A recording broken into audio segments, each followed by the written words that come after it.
But, so this particular day, and for me, this one moment was, and I have to think that those who were there will probably agree with me on this.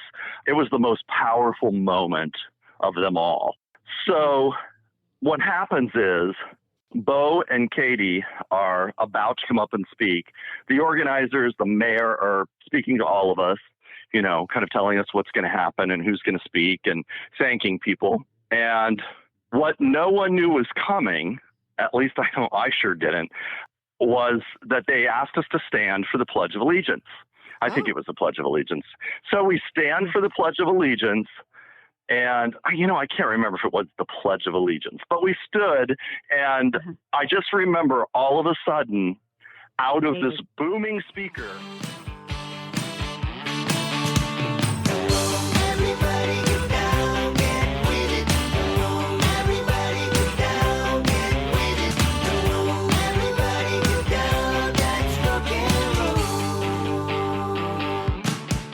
Welcome to the Sean Squad Society podcast with your hosts, myself, Cindy, Doris, Dame Madonna, where we invite you to share in our enthusiasm and reminisce about all things Sean Cassidy. from his teen idol days to his recent adventures back on the road again.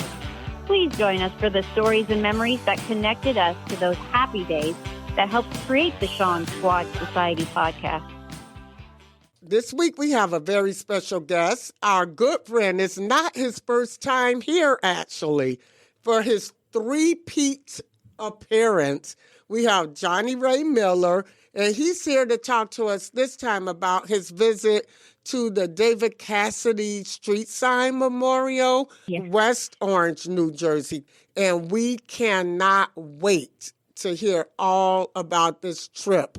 So everybody, here he is, our good friend, Johnny. Johnny Ray Miller, woo! Hey, good to you talk to you. guys, hey, great to talk to you. Can you believe this is a three-peat? This is your third Three-peat. time? It's unbelievable. I know. I love every second of it. Oh, thank you, John. You're one of our favorites. We can never get enough, Johnny. Oh, and you've been busy. Oh, Busy year. You blow up my ego. Thank you. Yeah, definitely a busy year for sure. Yeah. Well, you know what Henry Diltz would say. So Henry Diltz would say, because we talk about off-topic things on the phone a lot, and he's very much into horoscopes and the Chinese horoscope. And so it turns out I didn't know much about the Chinese horoscope, but I've learned that they're based on animals, and they relate to the years that you were born. And I don't know how it all, unfolds. But what I come to find out is that I'm a snake. Oh, That sounded, yeah. So that kind of sounded terrible to me. But then, most of the Chinese animals that represent the horoscopes all sound kind of scary, if you ask me. Yeah, they had a tiger, the lion, the snake. Yeah. Yeah. Yeah. Wow. So anyway, this year, 2025, is the year of the snake. So Henry says it's my year. He says, this is going to culminate in a really grand year for me. So I would like to think that has to do with our book coming out together by the end of the year, and certainly the event in West Orange, New Jersey is part of that. And so little trivia there. We're gonna definitely talk to you a little bit about the new book coming out, but we want to really hear more about the David Cassidy tribute in West Orange. This was really important because his kids showed up. Who thought of this event with the David Cassidy dedication and all that? The date, too. The date, too. Was that any significance, and why did it come about? Yeah. Okay, so the dates of the event was July 29th and 30th, I believe, or 30th and 31st. I don't know. I'm getting that messed up. 30 and 31st. 30th and 31st. Yeah, you're right. People were arriving in on the 29th, and then the event was the next 2 days. It was the brainstorm of Karen Ranieri and Barb Collentine, the two that organized it. Oh, the fans. And it came from the fans. Yeah. Perfect. Yeah, they started working on it well before a year. And, I want to say maybe even 2 years ahead of time.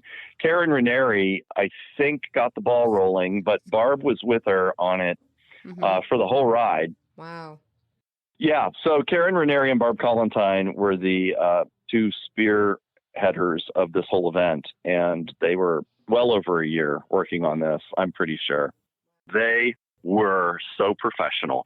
They were so dedicated. Their whole life was putting this together.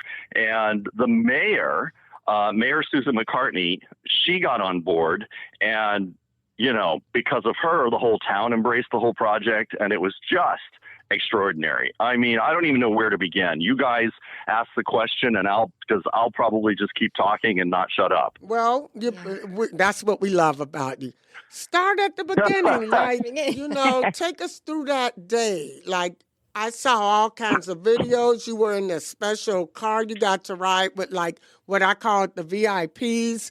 I mean, take us. The motorcade. Yeah. Yes. Okay, so what was interesting about it is that it was billed as a 2-day event, but really it was there was more to it than that. Everybody, I don't want to say everybody arrived at the same time, but many, many people arrived the night before. And the night before was kind of getting settled into the hotel room, and Mayor McCartney was there to welcome everybody. And the town historian, who knew a lot about David, was there and spoke a little bit. Fans got together. They came from all over the world. You know, it was a real fun. Yeah, Netherlands. Yeah. And, you know, it was just a very social evening. Everybody having a good time. Henry was there. Henry was there for the whole thing too, every single day.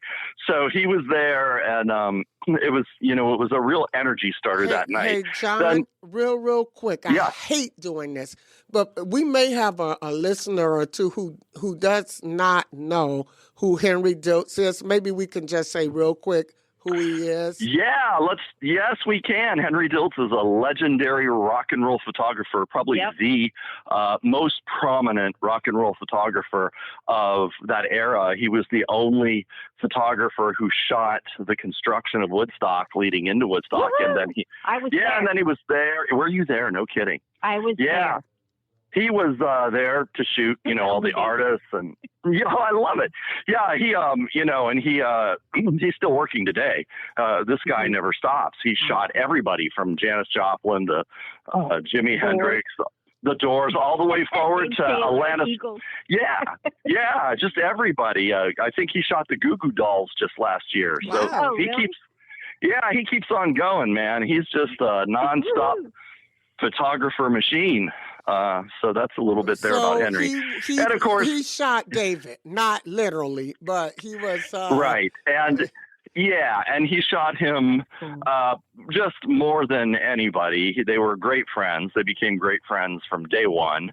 And he traveled the world with them and really captured not just a bunch of pictures, but you know, almost like a lifetime story in pictures. And you know, they were close all the way through, but yeah, that's a little bit about Henry Diltz there. Yes. So he was there from beginning to end. He came in on the first night. Then the next day was the celebration down at Colgate Field, where David played Little League when he was a kid. And, you know, I'll tell you, I knew, you know, what the agenda was for the weekend, but you just don't know what this experience is going to be until you're there. And it was very, very hot. Let me preface it with that. Oh, no. The weather was in that stretch where it was like, it was so hot. I think it was in the 90s. Oh, no. It was end of July, it was correct? So hot. Yeah, end of July, going right into August. Yeah.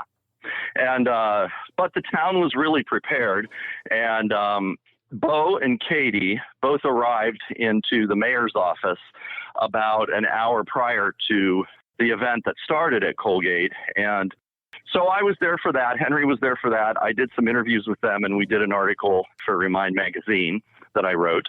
And then after that, it was a motorcade. You saw that going down the road. It was quite a spectacle. I mean, it was just something else to be part of that motorcade. It was just, you know, another one of those moments where you pinch yourself and go, is this really real? That, you know, that I'm part of this, all this is happening.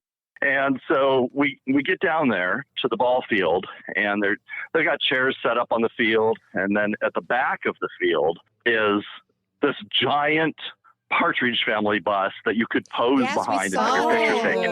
Yeah. Yeah, did you see that? Yes. Yeah. One of the organizers, that was constructed Smart idea. That's so by one cool. of the organizers. Yeah, Barb Collentine had done that. And I think that she had that shipped. She had used it once before and since then has moved to Florida. And I think she had that thing shipped from Florida up there for that. Wow, that's pretty cool. So it was so cool. It was at the end of the ball field event. You know, people were going back there and taking their pictures behind the bus. But, you know, so this particular day, and for me, this one moment was, and I have to think that those who were there will probably agree with me on this. It was the most powerful moment of them all. So what happens is Bo and Katie are about to come up and speak.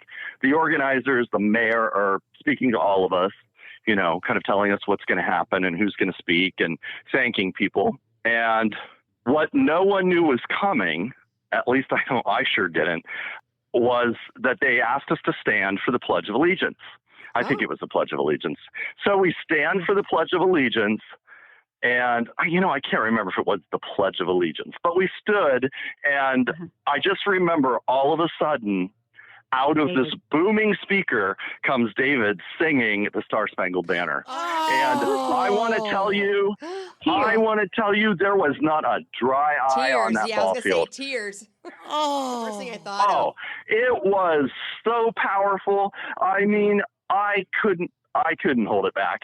I don't think anybody else. I didn't take shades with me. A lot of people had shades on, so you know. They were hiding their tears, but man, it was powerful. But it was like he was there. Oh, in a big way. Yeah. I mean, it was just for somebody who's, you know, my main focus for me with David is his music. Yes. His music, it just, to write that book. Yeah, you know, it's all about the music for me. It always was all about the music for me. And so when I heard that voice coming through, I just couldn't hold that one together. And then it was followed up with God Bless America.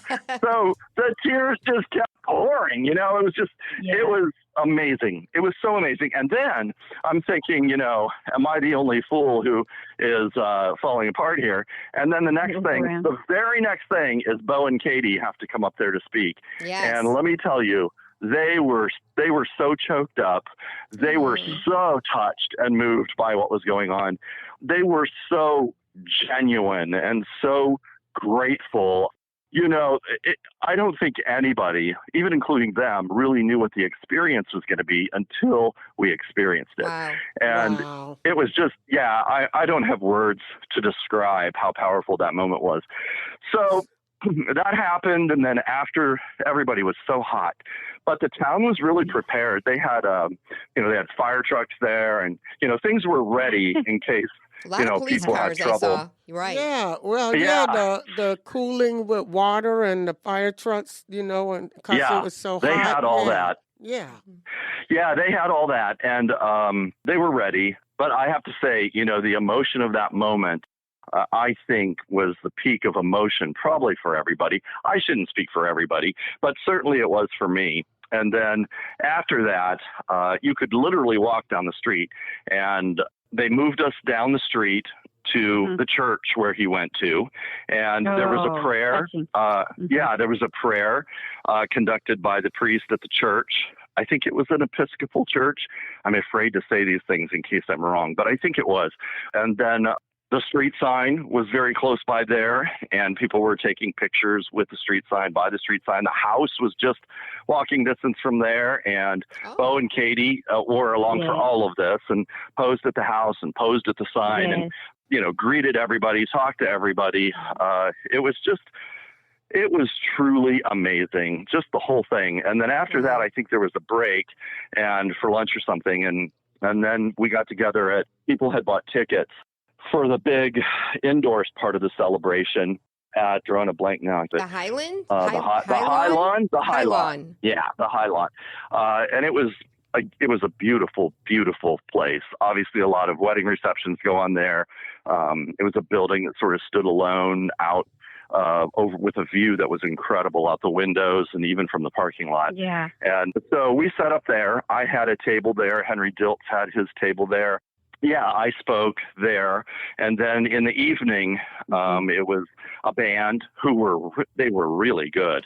And people dancing. Henry was up dancing the whole time. Really? Henry was dancing. Oh, my God. Johnny, Henry was did you bust the move? Did you get out there and dance a little bit? Oh, yeah. I was out there giving it the groove. Let me tell you. It was fun. Everyone was all Partridge Family and David Cassidy music. Okay, I would expect that, but yeah. Had to ask. Yeah. And the band was doing tribute music, singing the songs, did a really great job. And then Henry, I don't know if you're aware of this, but before he became a photographer, he was in a band called the MFQ. Banjo. Right? Yeah, too. Yeah, he played the banjo and he sang. Modern Folk Quartet was his band, and they had almost had a hit that just never got released. Well, that's its own side story, I guess. But anyway, he got up there and he sang it, and people were just eating that up. It was so much fun. Just a lot of laughter and a lot of fun, and people from all over the world dancing and stuff. And then there was tables where, you could purchase things that helped. I think it all helped undercut the cost of the event and supported charities. You had like I think I Love You Foundation was there selling stuff to support the animal charity. And it was just beautiful. They did a great job of just bringing that whole thing together. Yeah. Oh, yeah, just very professionally handled, too. The whole thing, from top to bottom, extremely professional with just enough fun flair. Yeah. Those ladies really knew what they were doing. And that was kind of the whole first day. And then the next day was day 2. And that started out with a bus tour around West Orange, which I didn't go on. They had really packed full buses, and I was tired, so I didn't go. And but I guess it was a lot of fun. They went around to a lot of the stops that had to do with David growing up, and people were taking pictures. But the heat also, was really difficult. Yeah. Yeah, people were exhausted from the heat outside. I'm sure. To go. Sounds hot, though. Johnny, the Holy Trinity Church where David used to sing as a child that you guys went to, he sang there, I guess, in a junior choir, and that's where he felt like his innocence or his roots, began, and that's where he was able to learn that he really had that talent. Did he talk to you about that before, about being there and what it was like? No, we never talked about that.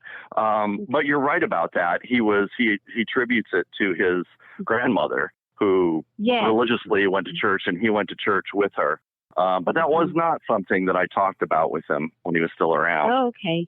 It was interesting. And then this thing with with Henry Diltz, and then you becoming lifelong friends with David, but then also Henry Diltz the same way, and now you two putting a book together. It's just amazing. Well, I know it is amazing full circle and unbelievable. I just, every day of my life, I'm grateful for it. I never take it for granted. And if I do, I want somebody to smack me upside the head, because it's, I'm telling you, it is just amazing what has happened, and I'm just so proud to be able to speak to the legacy of David Cassidy. I'm so proud to do that, and anytime anyone asks me to do that, the answer is always yes, because he deserves that. I say it over and over. I probably sound like a broken record, but he's underrated, way underrated, and I think people need to put those records on, or CDs or tapes or Spotify or whatever it is you have, and listen to that voice. And then I dare you to argue with me. He has a voice like no other, and it just never gets showcased. Yeah, it makes you happy, and there's depth to it. There's complexity to it. He has a range, This guy did Broadway and Vegas, and, blew people away with his performances. So this past summer, Johnny, on our podcast, I did a feature called the Saturday Summer Concert Series, where I alternated video, David and Sean performing live. And my last concert series for the season was David and Sean on Regis doing Blood Brothers. And you wouldn't believe how many people commented that were Sean fans that didn't realize the both of them. I gotta say, David is just remarkable, unbelievable talent.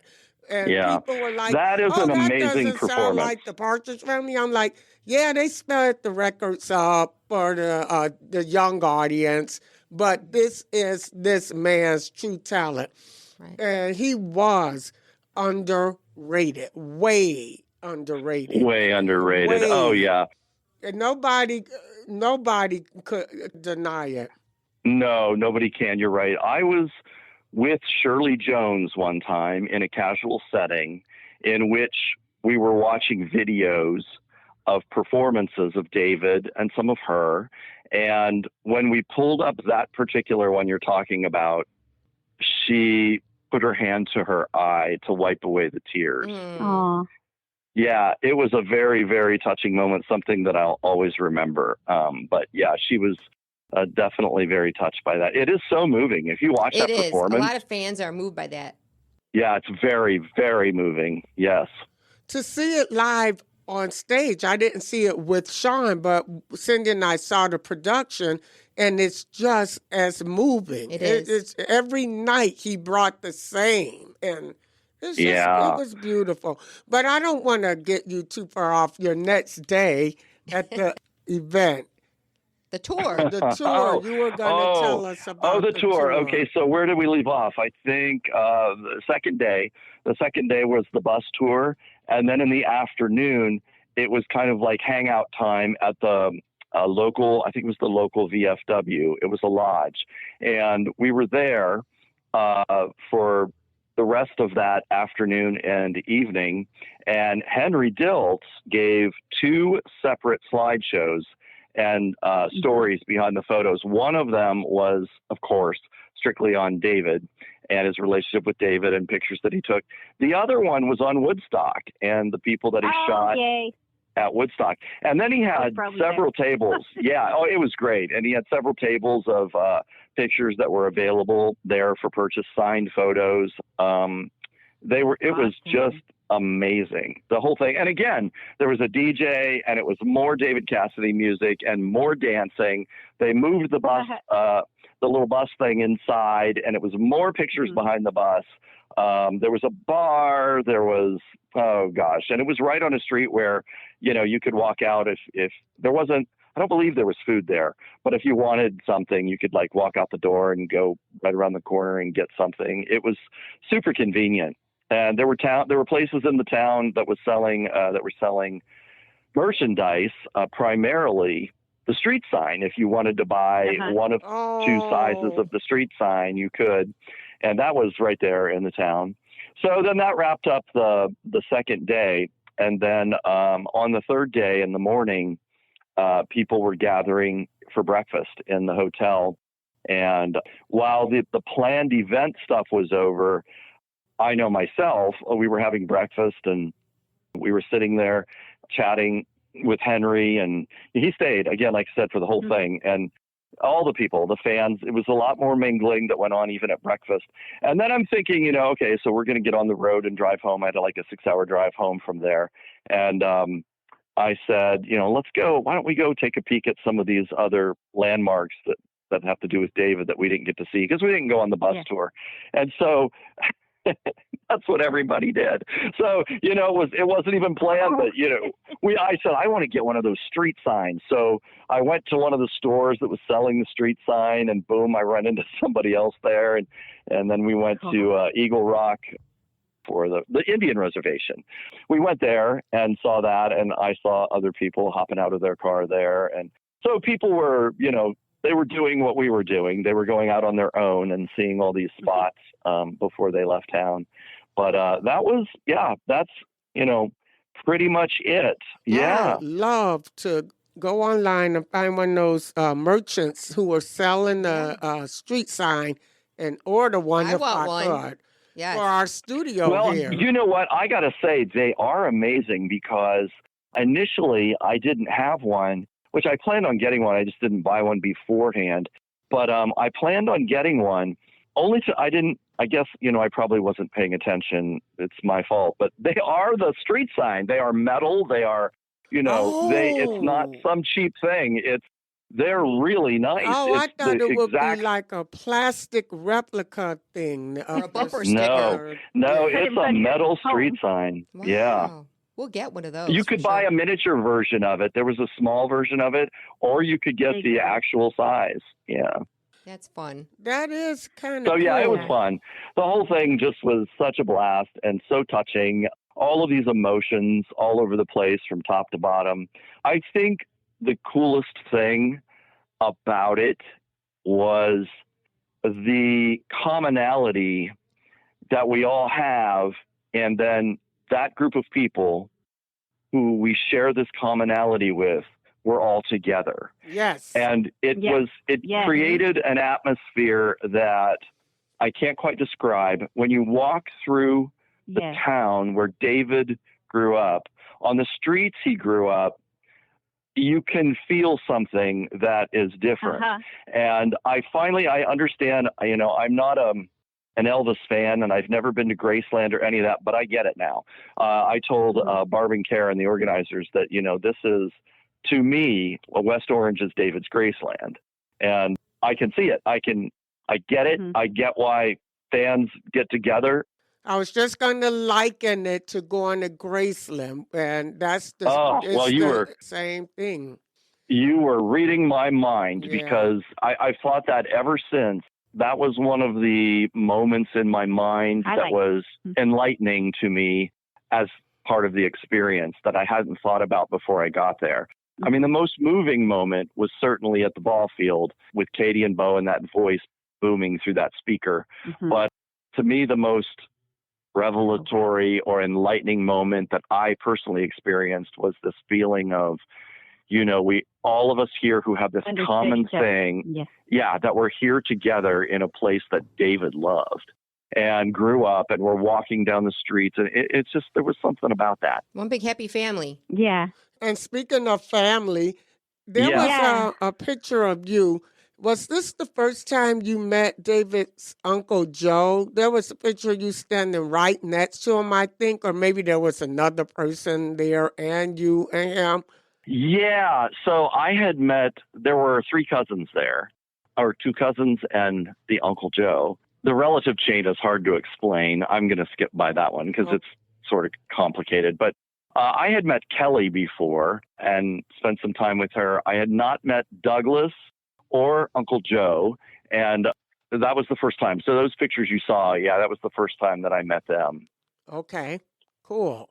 Both very nice. And, they were, I just loved that they were there. I thought it was just great that they showed up for this. It was just so touching to see his family. Just for reference, Joe is Jack's brother. Okay, no. Right? No. Okay, so now you're forcing me into the complications. No, never mind. Don't even go there. I'm gonna attempt it. You know what? And all your fans, they'll correct me if I'm wrong here, which I probably will be. But no, I'm gonna try to get this right. Yes, Jack had a brother named Joe. I believe this was his cousin, Joe, and Kelly is his cousin's daughter. So Kelly is a cousin twice removed, or a second cousin, if you will. Right. Okay, that makes sense. I think that's how it goes. And if I'm wrong, you'll get the Facebook posts. Well, Johnny, thank you for trying. We'll see how it goes. That may make the cutting room floor. We'll see how it goes. Yeah. Well, I understand that one. Yeah, and so we know who went there, but for the ones that couldn't make it with the family or close friends, relatives, you had a special video at the dinner, I understand? Yeah, well, Karen Ranieri and Barb Collentine put that together. And it was very, I guess I missed that in my discussion, but it was very touching. There must have been, I want to say somewhere in the neighborhood of 10 to 15 videos, somewhere really? like that. Wow. Yeah, there was a lot of them. There was Bruce Kimmel, Jan Freeman, who was David's stand-in. Bruce Kimmel was on the Partridge Family a lot and was good friends with David. There was Patrick Cassidy. Sean had written something that Katie read out loud at the ball field. Yes. Danny? Sue Schifrin sent a video. Danny sent a video. Sam Hyman sent a video. I don't know who I might be leaving out. We were able to see a few online, but we couldn't see all of them. I guess there was some kind of video issue they were having. Yeah, at the Highlawn, there was some kind of technical problem. I don't know what it was, but they kept trying to fix it, and it just wasn't working. So they re-showed the video the next day at the lodge. Yeah, they replayed it there. But not online. I haven't seen it online like everybody's. Oh, maybe they haven't released it yet. Okay, because that's what I was looking for. Probably what it is. Yeah, it was nice. It was very nice. Oh, Sean just recently posted a picture of him at the sign. He went to go visit the David Cassidy Yes, I saw sign. that. Yes. That's so great. I saw that. Yeah, that's wonderful. On one of his stops of his tour, he and his nephew Cole were at the sign. Yeah. No, that was awesome. Sean planned this tour so he would tour 2 weeks, be off 2 weeks, and kind of do some sightseeing in between. So I'm glad he was able to stop and visit that landmark. I'm glad he has the energy and the health. But I'm so excited to ask you about your picture book. Well, okay, here we go. It's coming. It's been a ton of work. All of it fun, really. You know, here I am handling pictures of David Cassidy. I mean, what could be more fun than that? It's called Once Upon a Picture. David Cassidy, Once Upon a Picture, featuring the Henry Diltz collection. And it's a book of his unreleased photos and some that have been seen, but, you know, some have not been released. It's going to include images directly from his personal journals. His handwritten personal journal notes will be there. We've got at least a couple of dozen interviews with tribute comments and stories behind the pictures and of David and his relationship with Henry, all kinds of things like that in it. And it's intended for the end of the year. I don't know if that's going to mean pre-sales or if it's going to mean there's no release date yet set. So I don't know if it'll be, that the pre-sales will start by then or how that's all going to pan out yet. But that is the goal. Well, that's exciting because, like with Henry Diltz's pictures, he was known as, the photographer that in his work, he would do pictures where they were relaxed and they were intimate and they were warm and they weren't disposed. So he had and pictures that we had. Oh, yeah. And he had so much access and they became such great friends that really I think, Henry has captured David better than anyone else ever could because of their relationship. They weren't just friends because he was there all the time. They were friends because they were similar in the ways that they thought about life. And, you know how that is, when you make friends, like you have these, sometimes you get lucky enough to have these people that it's like an instant connection. It's like a kindred spirit. And they had that. It's neat. Yeah, how that happened. So I think that's reflected all the way through. And the book is put together chronologically, which was very challenging to do. But it tells, the way I like to describe it, and this is where the title came from, Once Upon a Picture, is that the pictures tell a story. And then Henry is also such a great storyteller about the stories behind the pictures. So you have sort of a double way of looking at a story. You've got the story of the pictures and then the words to go with it. So that's kind of how it's all laid out. And it's going to be amazing. It's full color all the way through, hardback, full it'll color. be an interesting read. All right. We can't wait. Pre-order. We cannot wait to get our hands on that one. I love it. Yeah, that's great. Yeah, I'm excited. I think there'll be a deluxe edition with signed photo to go with it. And I think those are going to be limited in number. And then there will be the regular edition. But it's going to be a very high-end, nice, well-produced book. It's definitely, it's going to be done with so much love, let me tell you. Yeah. And Henry Diltz, if you go back to the beginning, I think he mentioned that he was working for a magazine and they asked him to go to the Partridge Family set one day just to take some pictures of them. And this is how we got involved with David. Yeah, that's pretty true. He worked for the Monkees. He was on the set of the Monkees, and he had shot that and did a lot of stuff for Tiger Beat. And then he was actually on a plane, I believe, flying home. He had been staying with Stephen Stills over in England. And when he got home, he was when he was on the plane, he was reading something about this new show called The Partridge Family. And as soon as he gets home, he gets a call from, I think it was Ralph Benner, who worked for Tiger Beat, and said, hey, would you like to go down and shoot some pictures on the set of The Partridge Family? It's this new show. And he thought, what a coincidence. I was just reading about this show, and he gets this call. And the first day he was down there, David walked right up to him and introduced himself, and boom, they started talking. And as the music, especially, there was a great bond there because Henry had been a musician. He was already becoming famous for shooting these very prominent rock and roll figures. And, David aspired to all that. Yeah, Woodstock, yeah. And one of my favorite pictures that Henry did take of David was in Hawaii on the beach with his puka shell necklace. That's one of my favorites. Yep. Oh, me too. I can picture that. Okay, I've seen that. That's going to be in the book. Yeah, that's a great shot. Johnny, this was so much fun. You always, never, ever disappoint. And we love having you. Thank you all. Don't think there's going to be a 4th-time appearance because that book will be coming and we have to talk about it.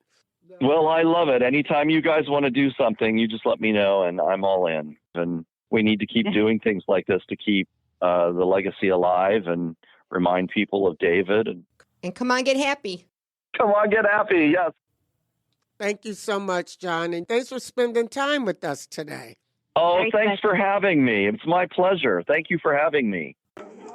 Can you see by the dawn's early light what so proudly we hailed at the twilight's last gleam, whose broad stripes and bright stars through the perilous fight, all around ramparts we watched, were so gallantly streamed, and rockets red glare, the bombs bursting in air, gave proof through the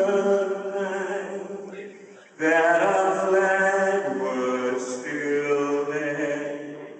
Oh, say does that star-spangled banner yet wave through the land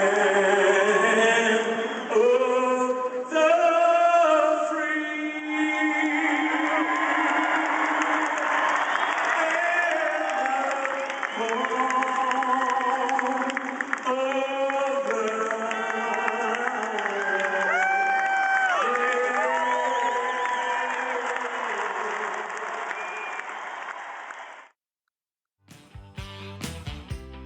Thank you from the bottom of our Teen Dream hearts. Keep on crushing. Always believe in magic. And have a peaceful, shantastic week. And don't forget to follow us on Facebook, Instagram, Threads, and subscribe to our new YouTube page. Make sure to keep in touch with us at our email, SeanSquadSociety@gmail.com. The Sean Squad Society podcast, including past, present, and future versions, and its contents are owned and controlled by the Sean Squad Society. The podcast is written, produced, and recorded at the Borden Studios, and the views and opinions are solely those of the Sean Squad Society podcast.